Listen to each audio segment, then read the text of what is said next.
Philippe Manœuvre, ravi de vous recevoir à la Galerne pour la présentation de Flashback Acide, paru aux éditions Robert Laffont. Flashback Acide, c'est un autre livre de mémoire, de souvenirs, de rencontres, de beaucoup de choses, qui fait suite à un premier livre, c'était Rock, paru, et un beau succès également en librairie, paru il y a maintenant quelques années. C'est un livre complémentaire ou pas? Ah bah oui. Oui, quand j'ai écrit Rock, j'ai deux enfants en très bas âge, hein, un fils de 10 ans et une fille de 5 ans. Et quand j'ai écrit Rock, sans doute à cause de ces enfants, j'ai présenté le rock et tout ce qui m'était arrivé avec les Stones, avec Johnny Hallyday, avec Serge Gainsbourg, etc. Mais honnêtement, je n'ai jamais abordé vraiment frontalement le problème des excitants qu'on nous offrait, de la drogue, de la cocaïne, de l'herbe, du LSD, enfin tous ces trucs dans lesquels on nageait en vrai. Et il y a des lecteurs qui s'en sont émus et qui m'ont dit, alors là c'est là où ça m'a touché, il y en a qui m'a dit, en même temps je comprends que vous en ayez pas parlé, aujourd'hui on peut plus parler de rien. Et l'idée du livre est née de là, je me suis dit, n'importe quoi, enfin Théophile Gautier a sorti le Club des Hachichens en 1843, ça va, on a le droit de raconter une expérience, enfin ça fait partie de la littérature. Après il y a eu Burroughs, Hunter Thompson, Henri Michaud, enfin j'ai l'impression qu'avec ce livre, Flashback Acide, je m'inscris dans une tradition qui remonte au XVIIIe siècle, quoi, les confessions d'un mangeur de lotus, de tomates Quincy, voilà, les livres qui racontent un peu les paradis artificiels. C'est donc pousser le rock, la passion du rock, jusqu'au bout. Oui, et en fait, c'est ce qui m'a sauvé la vie. Des fois, les gens me disent « Oh là là, toutes ces drogues qu'on vous donnait, et tout, vous n'avez pas perdu pied. » Et c'est vrai.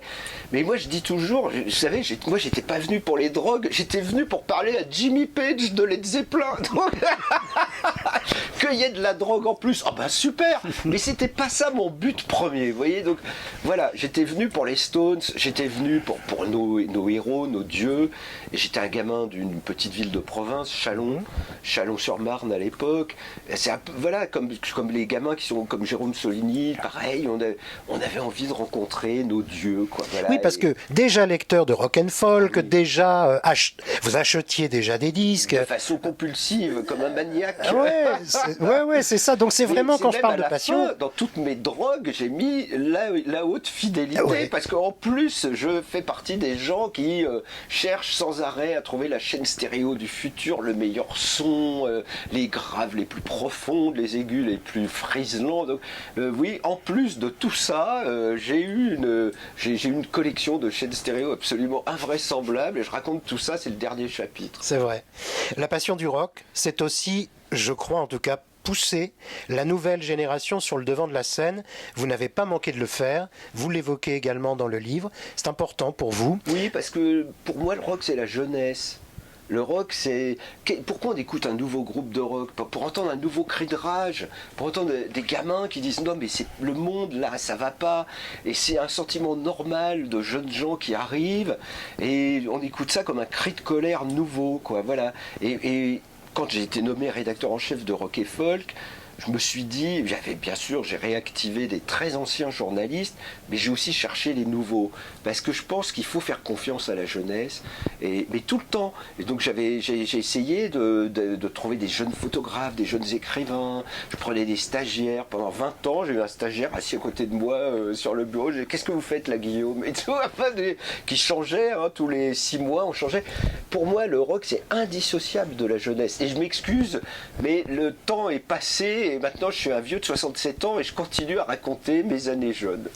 Et j'espère bien, parce que encore une fois, cette passion, elle est là. On a l'impression que vous bouillonnez tout le temps, Philippe Manœuvre. C'était déjà le cas avec les émissions de télé, les émissions de radio, bien évidemment, vos écrits nombreux dans la presse, en tant que rédacteur de Rock and Folk, mais en tant que journaliste aussi, bien sûr. C'est toujours le cas le 29 juin 2019 avec le concert Rocking Mill, et ça, c'est aussi... C'est incroyable cette opération. On va recommencer le 14 mai prochain, je vous l'annonce, Scoop avec Mathieu Chédid, qui va faire les solos de guitare. Et on doit doit se voir la semaine prochaine pour travailler sur la scénographie de ce stade qu'on pense va être absolument dément. Parce que cette idée, moi j'aime faire des choses nouvelles dans le rock. Ça s'était jamais fait, prendre 1000 rockers amateurs, les mettre sur une pelouse et dire pendant 2 heures, ils vont vous jouer du Nirvana, du Stones, du Who, du Beatles, du Hendrix, du Led Zeppelin, du White Stripes, tout ce que vous aimez. Et franchement, on s'est éclaté, mais comme jamais, quoi. Donc ça aussi, et j'ai aussi fait un jeu. C'est pour ça aussi que pendant le confinement, je me suis mis à faire un jeu, puisque j'ai constaté qu'il n'y avait pas de jeu rock. J'étais confiné avec des copains rockers, et à un moment, on jouait au Yam, on jouait au Monopoly, puis il y en a un qui dit, mais il n'y a pas un jeu rock. Donc j'ai appelé un copain qui travaille chez Hugo. Hugo, c'est un grand éditeur de jeux. Je lui dis, et si on faisait, vous faites le quiz foot, et si on faisait le quiz rock? Et du coup, voilà, il y a un quiz rock pour les fêtes, au pied du sapin, si vous voulez. Dans le livre Flashback Acide, il est également question de l'évolution du métier rock critique. Vous avez vu évidemment cette évolution. À un moment, vous dites, vous l'avouez même dans le livre, après Les Enfants du Rock, je ne suis plus grand-chose, le métier évolue. Est-ce que le métier renaît aujourd'hui, comme le rock français renaît? Qu'est-ce qu'il en est? Je ne sais pas exactement où ils en sont. Je constate qu'il y a une explosion. Il y a plein de petits groupes, mais qui ont chacun une dizaine de fans, me disent les disquaires parisiens. Puis il y a des groupes, je pourrais vous dire les noms, les Viagra Boys, les Sore Losers. Et ces groupes qui font bien le boulot, qui sont des groupes sympathiques, ils ont 5-6 fans par ville. Et on a pu, cette époque où vous voyez arrivait le nouveau Dr Feelgood, et vous aviez 1000 gamins qui venaient acheter ça au Havre, et après c'était la discussion dans toutes les cours de lycée. Ouais, le nouveau Feelgood, il est comme ci, il est comme ça. Moi j'aime bien, moi j'aime pas, le guitariste, il joue moins vite, plus vite. Enfin, c'est là-dessus qu'on a exercé notre intelligence. Vous voyez, qui c'était le guitariste le plus rapide, Johnny Winter ou Elvin Lee? Waouh, toutes les cours de lycée des années 70, c'était ça, hein, voilà. Le rock continue, mais aujourd'hui il est morcelé. On n'arrive plus à trouver un groupe qui serait tellement scandaleux que tout le monde dirait ah non, cette fois ça va trop loin, c'est fini. Tout va bien, quoi. Tout est lissé. Tout est lissé, tout est polissé. Ouais. Alors nous sommes au Havre, bien sûr. Rock City, Little Bob, Jérôme Soligny, Philippe Garnier font partie de vos comparses et de vos amis, à vrai que vous citez dans le livre. Là encore, ils sont importants. Ah oui, Philippe Garnier, c'était le grand traducteur de l'anglais, et puis c'était un scout, il était toujours sur le coup de ce qui allait se passer, et il s'intéressait vraiment à Robert Mitchum et aux vieux films noirs des années 50, mais il était également branché sur tout ce qui se faisait, et c'est lui qui avait trouvé le livre Cocaine Blues, qui me l'a envoyé tout de suite en disant faut traduire ça dans Speed 17, on l'a fait, il l'a fait avec nous, enfin voilà, on travaillait bien. Jérôme Soligny, quand j'ai repris Rock et Folk, il était là. On a discuté une soirée ensemble, on se connaissait déjà un peu parce qu'on s'était vu 2-3 fois, et tout de suite je me suis dit je vais m'appuyer sur Jérôme pour m'aider à essayer de redonner un peu de chien à Rock et Folk, qui à l'époque était très très attaqué. Là, ça allait très mal, Best venait de s'arrêter, Rock et Folk allait mal, les Inrecuptibles montaient. Donc il fallait redonner des voiles au classique rock, et je m'y suis employé. Puis en fait, je suis resté 30 ans rédacteur en chef de Rock et Folk. Et puis je disais Little Bob parce que dès 76, vous croisez le groupe Little Bob Story pour le premier festival punk organisé en France. Eh oui. Oui, et puis même Little Bob, enfin on le voyait à l'Open Market, il était copain avec Marc Zermati. Qu'il a défendu d'ailleurs alors que Zermati était emprisonné. Oui. Je crois qu'avec Jacques Higelin, il monte un concert de soutien. Oui, à un moment, Zermati, comme beaucoup de gens de cette génération, a eu des problèmes un peu avec les drogues et il s'est retrouvé en prison. Et effectivement, Little Bob et Jacques Higelin avaient fait un concert, mais dans une grande salle, pour dire on va sortir Marc de là, payer les avocats et tout. Enfin, c'était très très bien. Ouais. Ce Bob, il est toujours sur la route. C'est ça qui est fou, hein. Et comme je dis au début du livre, le rock n'oublie pas.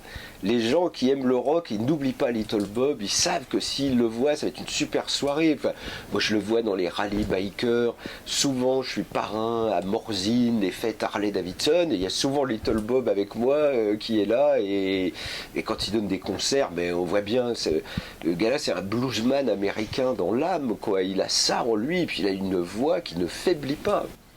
Alors, Le rock n'oublie pas, on s'arrêtera là pour cet entretien. Merci, pour le reste, évidemment, je vous conseille de lire Flashback Acid chez Robert Laffont. On évoquerait aussi bien David Bowie que Led Zeppelin, que Iggy Pop. Il y a Motorhead, il y a beaucoup de Motorhead.